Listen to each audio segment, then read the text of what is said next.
Jira jirtuu maatii keenya nagaa waaqessaniif haa ta'u akkamiin of jirtani nuti nagaadha galata rabbii isinis immoo akka nagaa taatan waaqayyo irraa abdii qabna akkamiin jirtuu fayyuma keessan naguma keessani nagaan keenya bakka jirtanitti isin haa qaqqabu qilleensarraanis isiniin jechuu jaalanna kan biyya keessas biyya ambaas jirtan ta'e bakka jirtanitti isin haa qaqqabu egaa irras immoo deebinee dhufnee jirra egaa anumatu dhufa ingirii kaasuu biratti hin galle ganaa kaasuu biratti gaafa galle kaasuun isin dhufa amma afaanuma kaanuma keessummeessa isiniin jechuu jaaladha.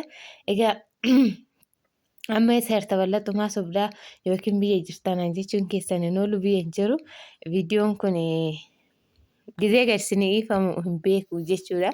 Garuu viidiyoo dura waraabamee jira waan ta'eef kanaaf egaa malee biyya hin jiru isiniin jechuu jaaladha. Egaa baay'een keessanii waa'ee isaa kootii ilaalchisee jechuudha. Baay'een keessanii sobdaa isaaniin elmamu. Waaqannis immoo akkamitti kanaan bittee jabbiin isaa guddaadha jechaa turtanii. Dhuguma isinitti himaa miti kinoo isaan keenya elmama jechuudha. Yoo elmamu aannan leetirii xiqqaa hin kennu jechuudha. Bal'atuun kinoo jala teessee waan gootu mee ilaala. Mul'atu garuu kaameraa xiqqoon dukkanaa'ee jira. Isaatu gara girgiddaatti na zoorse waan ta'eef innaa kanaaf dhuguma jabbiin isaa guddaadha. Jabbiin isaa garuu erga latee ejjaa akkasii. Innaa yaaduma guddate malee inni elmama jechuudha.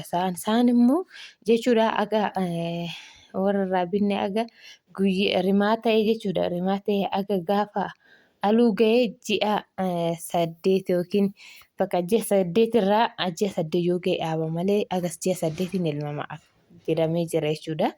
Innaa baay'ee tokko dasanuma jira. Aannan isaa immoo dhugaa dubbachuu sirriitti bakka gaariidha. Aannan isin qabaa deebisee aannan isaatiillee immoo sirriitti furdaadha jechuudha akka isaa keenyatti miti.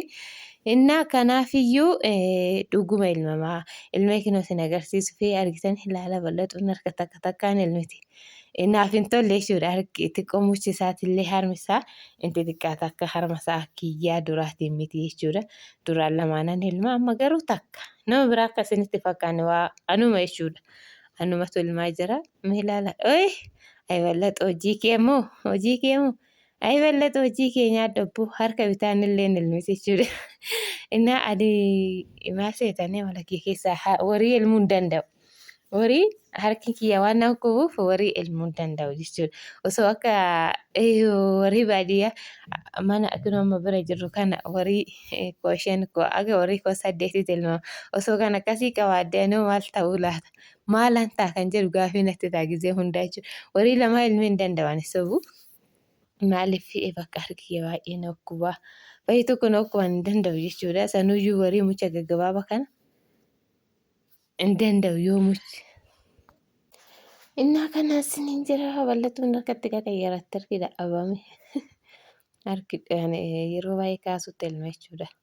Kaasutti elma namitti kanatti an harkina dhukkuba ta'eef warii mucha kinoo harmi isaa hiratu nan elma garuu xiqqoo kun harmi isaa keessatti ol galgala ol seena jechuudha xixiqqaata harmi isaa. Deebisee immoo waan aannan hin qabne fakkaata malee aannan isaa keessatti ol qabateera sa'aan jechuudha. Dhugaa dubbachuudhaaf baay'ee tokko na gammachiise akka dura ilaalee bakka isaa kiyya jedhee bu'eessanii miti amma kanattan obsee innaa baay'een keessan ammoo wariin ina awwaaxxaa jettanii sirriitti awwaaxxaa maaliif aannan koo har'a leetirii takkitti meeqaa isinitti meen jira armaan durallee baay'ee tokko awwaaxxaa kan akka warii nama awwaaxxaa hin jiru keessattuu baay'ee faasoo ta'e magaalaa irratti kan hojjetanii nyaachuu saniif ejjetaniiti soo nyaatan ofiif of danda'an amma nuti nu danda'anii ofii isaaniitiif danda'anii isaan irraa kana fe'e nuti itti fayyadamna mucaan keenya manatti nu gaa bakka injira mitiire aannan kan faarmaasiyaa bitamu sana nuti waggaa tokko bichaa kennineef sanirraan immoo aannan manaa kennineef jechuudha. Anis nan dhugaa kaasuunis dhugaa kanatti fufurdhannee jirra nuti kanaaf ishee isinillee bitaa itti fayyadamaa jechuu barbaadetanii warri aannan immoo baay'ee fayyadaa bashaan ta'e malee faranjiifaa keessattuyyuu bakka maaliif of danda'u waan ta'eef kanuma isaaniitiin bittanii waan baay'ee bu'aa kan buusanii kobota isaa yoo xaxxaftanaa nama xaxxafu malee namni nuti hin ganna garuu namni biraatti xaxxafatee gurgurata. Kobonni takka jechuudha xaxxafamu malee akkuma inni tokko jechuudha. Birrii 20 laala. Lama yoo qabaatan koota lama yoo gabaabafatan birrii 40tti gurguratanii galanii bakka koo 4 qabaatan birrii 80 buna bitatanii galu. Bunni meeqa ta'e? ግን bunni maal malakkaan birrii 60 taate 65 ta'e amma bunni tokkoffaa malakkaan birrii 65 innaan bitaaf haa ta'u. Bal'aatuun immoo malaalame hojii hidha abdee jookitti gayyaratte natti baay'ate jennaan jookitti jijjiire jechuudha. Harki naa qabuu hin dandeenye waan barii fudhadhee hin baane ani immoo kanaafani jookitti ilmee tanitti naqa jechuudha. Hojii bal'atu dubara ta'uu kee nama gaddisiisa maaliif harka bitaa fa'aa ilmite.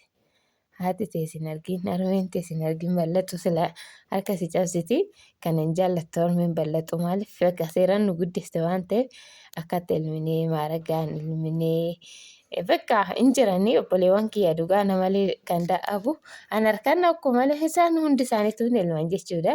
Warroonni shamarranii keenyamoo kiyyamoo jaarsatti ilma waan ta'eef ani yeroo waa'ee muuxannoo qabu isin jechuu barbaadetani innaa kanaafi Yookiin kan akka kiyyaayyuun ilmi hin jirata habaar amma kolfita sinoon argitan garuu kan akka kiyyaan ilmi hin jirtani warri jirtan nuti surmaayyuu kan isaa bira geenyee hin beekne hin jirraa ijoollee baadiyyaa taanee warri jirtanis hin habamu.